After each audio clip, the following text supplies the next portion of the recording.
Талдықорған өнеркәсіптік индустрия және жаңа технологиялар колледжі. Мамандығы дәнекерлеу ісі. Пәні физика, оқытушы Исабекова Ләззат Кеңесбековна. Сәлеметсіздер ме, құрметті білім алушылар. Өткен сабақта өздеріңіз білесіздер, тұрақты электр тоғы, тоқ күші, электр қозғаушы күш, өткізгіштің кедергісін өткен болатынбыз. Ал енді бүгінгі өтетін сабағымыздың тақырыбы өткізгіштерді тізбектей және параллель жалғау. Сабағымыздың мақсаты өткізгіштерді тізбектей және параллель жалғауды түсіндіру. Өткізгіштердің тізбектей және параллель жалғауын күнделікті өмірмен байланыстыра отырып білім алушыларға жеткізу. Білім алушылардың ойлау, есте сақтау, есеп шығару қабілеттерін дамыту. Білім алушының ғылымға деген қызығушылығын арттыру. Өткізгіштерді жалғаудың тәсілі қарастырайық. Бірінші жағдай. Егер бірінші өткізгіштің соны екінші өткізгіштің басымен, екінші өткізгіштің соны үшінші өткізгіштің басымен жалғанса, онда мұндай қосуды біз тізбекті жалғау деп атаймыз. Бір секундта өткізгіштің көлденең қимасы арқылы бірдей мөлшердегі еркін заряд тасушылар өтсе, өткізгіштерді тізбектей жалғағанда өткізгіштердегі тоқ күшінің шамасы бірдей болады. Алайда өткізгіштің ұштарындағы U1 және U2 кернеулері әртүрлі болады. Тізбектің әрбір бөлігіне Ом заңын қолданамыз. Демек, U тең I көбейтілген R-ға.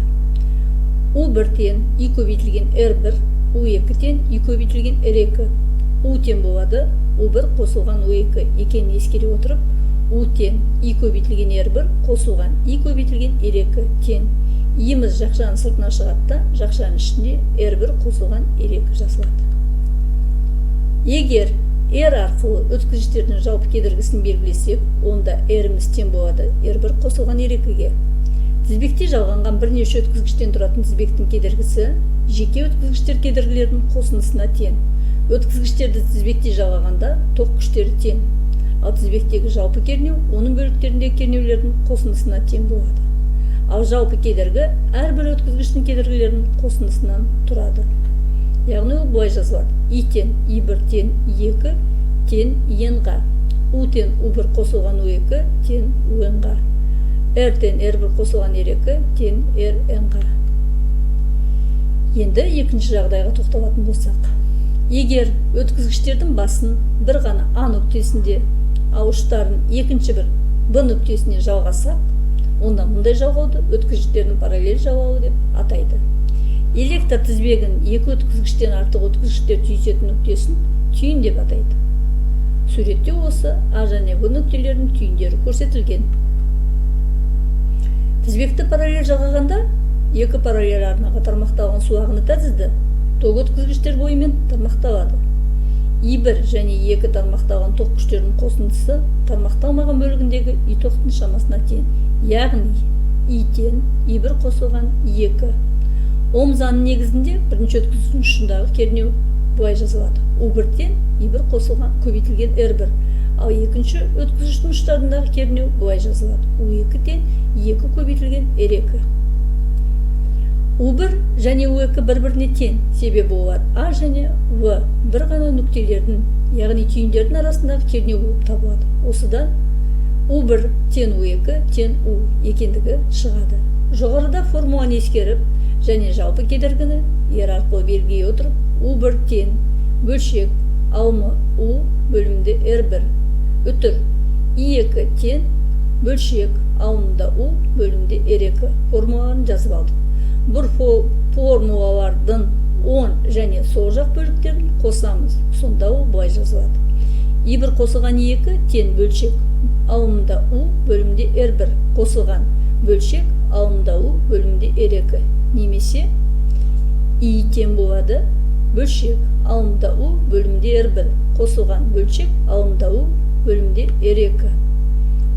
Демек, бөлшек U бөлінген R-ға тең болады бөлшек U бөлінген R1 қосылған бөлшек U бөлінген R2. Немесе ол былай жазылады. Бөлшек 1 бөлінген R тең бөлшек 1 бөлінген R1 қосылған бөлшек 1 бөлінген R2. Өткізгіштерді параллель жалғағанда тізбектің барлық бөліктерінде кернеу бірдей. Ал жалпы ток күші әрбір өткізгіштегі ток күштерінің қосындысына тең. Жалпы кедергі әрбір өткізгіштің кедергісінен кем болады. Яғни ол былай жазылады: U тең U1 тең U2 тең UN-ға. I тең I1 қосылған I2 қосылған IN-ға. Бөлшек 1 бөлінген R тең болады бөлшек 1 бөлінген R1 қосылған бөлшек 1 бөлінген R2 тағы да бөлшек 1 бөлінген RN-ға. Енді біз сызба түрінде қарастыратын болсақ, салыстырайық. Тізбектей жалғау және параллель жалғау. Яғни тізбек жүзінде де сызбада көрсетілген айырмашылық бар екен. Енді ток күшінің формуласы. Бұл жерде ток күші тұрақты болады. Тізбектей жалғауда, параллель жалғауда өсіп отыр. Кернеу тізбектей жалғауда өсіп отырса, параллель жалғауда тұрақты. Кедергі тізбектей жалғауда өсіп отырса, параллель жалғауда кеміп отырады екен. Салыстырып көрейік. Тізбектей жалғанға мен параллель жалғанның сызбада, яғни жоғарыда біз айтып кеттік қой.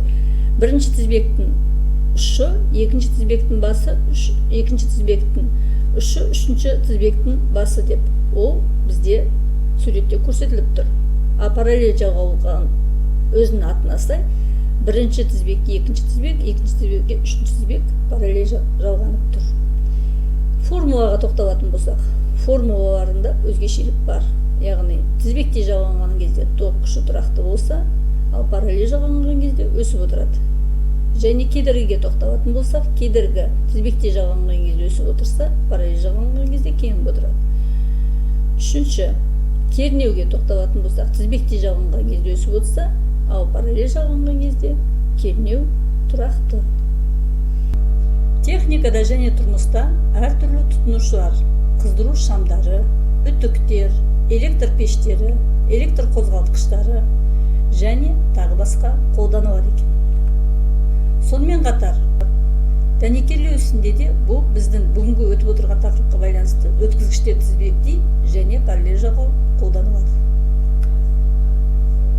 Енді шамаларға тоқталып кетейік. Физикалық шамалар ток күші белгіленуі I деп белгіленеді, өлшем бірлігі ампер, құрылғысы амперметр. Кернеудің физикалық шамасы U деп белгіленеді, өлшем бірлігі вольт, ал құрылғысы өлшенетін вольтметр. Физикалық шамасы кедергі, белгіленуі R, өлшем бірлігі Ом, құрылғы Омметр. Формулалар жазылу. Ом заңының формуласы I тең бөлшек U бөлінген R-ға, ал өлшем бірлігі былай жазылады: 1 ампер тең болады бөлшек 1 вольттың 1 омға қатынасына. Кедергі болса осы жерде былай жазылады екен: R тең бөлшек U-дың I-ға қатынасы. Ал өлшем бірлігі былай жазылады: 1 ом тең болады бөлшек 1 вольт 1 амперге қатынасы. Енді есептер шығарып көрсетейін. Бірінші есеп: R1 резистордағы кернеу 3 вольтқа тең. R2 резистордағы кернеу неге тең? Біз бірінші есеп шығармас бұрын берілген жазайық. U1 тең 3 вольтқа, R1 тең 1 омға, R2 тең 4 омға табу керек U2-ні. Бірінші сызбасын сызып аламыз. Себебі тізбектей жалғандықтан ток күші бірдей. Екі резисторды бір-біріне тізбектей жалғап сызып аламыз. Енді екі резистор тізбектей жалғандықтан өтетін ток күші бірдей болады. Сондықтан өткізгіштерді тізбектей жалғау кезіндегі формулаларды қолданамыз. I1-тен U1-дің R1-ге қатынасы. Орын-орнына қоятын болсақ, U1-іміз бізде жоғарыда айтып кеттік 3 вольтқа тең деп. R1-іміз 1 омға. 3 вольттың 1 омға қатынасы бізге 3 амперді береді екен. Яғни ток күші бұл жерде бірдей, себебі тізбектей жалғанып тұр ғой.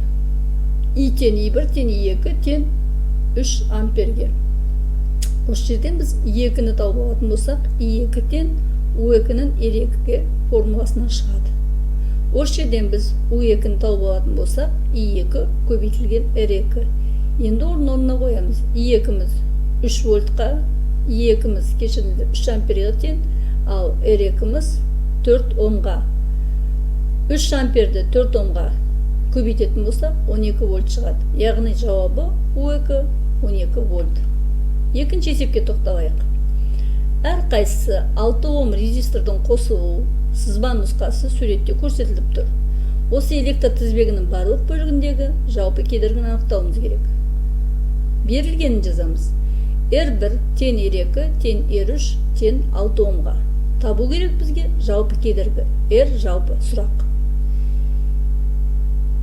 Шешуі. Яғни біз сызбаны бірінші сызып аламыз. Бұл сызбада астыңғы екеуі параллель жалғанып, үстіңгі біреуіне тізбектей жалғанған. Сондықтан біз екі түрлі жағдайды қарастырамыз. Формуласын былай жазамыз. Бөлшек 1 бөлінген R 1/2 тең бөлшек 1 бөлінген R қосылған 1 бөлінген R тең 1/1 қоссақ 2 болады. Яғни R 2 бөлінген R деп жазылады. Ары қарай R 1/2 тең болады R бөлінген 2. Яғни R-дің орнына біз 6-ны қоямыз. Себебі берілген R1 R2 тең R3 6 омға бөлінген 2. 6-ны 2-ке бөлсек 3 ом шығады. Енді R жалпыны табамыз. R жалпыны тапқан кезде R 1/2 қосылған R-ға тең орнына қоятын болсақ 3-ке 3 омға қосамыз 6 ом тең 9 ом. Жауабы R жалпы тең 9 омға. Енді бүгінгі сабағымызды қорытатын болсақ, өткізгіштерді тізбектей қосқанда барлық өткізгіштердегі тоқ күші бірдей болады. Тізбектің жалпы кернеуі жеке өткізгіштердің кернеулерінің қосындысына тең болады. Тізбектің жалпы кедергісі жеке өткізгіштердің кедергілерінің қосындысына тең болады. Өткізгіштердегі кернеудің түсуі өткізгіш кедергісінің шамасына тура пропорционал болады екен. Екінші жағдайды қарастырдық, ол өткізгіштерді параллель қосқанда. Әр өткізгіштегі кернеу түсуі бірдей және тізбектің берілген бөлігіндегі жалпы кернеуге тең болады. Тізбектің тармақталған бөлігіндегі тоқ күші өткізгіштегі тоқтардың қосындысына тең болады.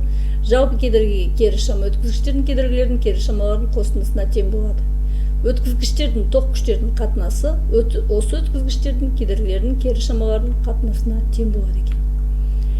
Енді бір қызық жағдаятты айтып кетейін.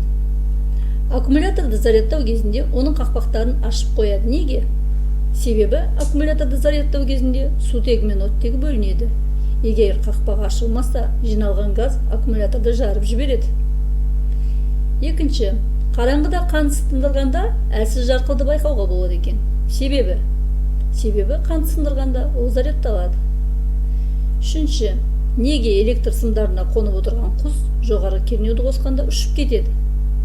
Себебі электростатикалық өрістен құс қауырсындары өзара әсерлесіп, аралары ашыла бастайды. Осы қолайсыз әсер құстың ұшуына себеп болады. Және төртінші, электр желісіне ұшып келіп қонған құсқа тоқтың әсері неге білінбейді? Себебі құстың денесі мен оның аяқтары арасындағы өткізгіш бөлігі өзара параллель. Мұндай тізбектегі тоқ күші кедергіге кері пропорционал. Құс денесінің кедергісі ал өткізгіш кедергісінен анағұрлым артық болады. Ондағы тоқ күші аз.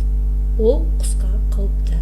Қызық жағдай, Сонымен сабағымыз аяқталды, құрметті білім алушылар.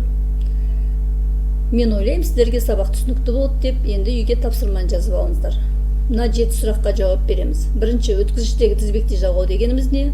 Екінші, өткізгіштегі тізбектей жалғаудың белгілерін атаңдар. Үшінші, өткізгіштер тізбектей жалғау кезінде жалпы кедергіні қалай табуға болады? Төртінші, өткізгішті параллель жалғау дегеніміз не?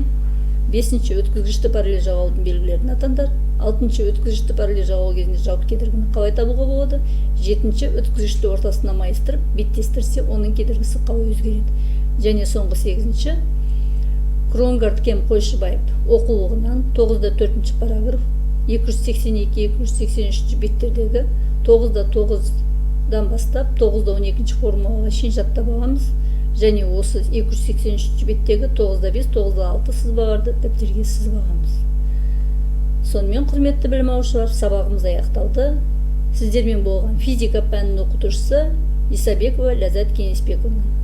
Сіздермен келесі кездескенше.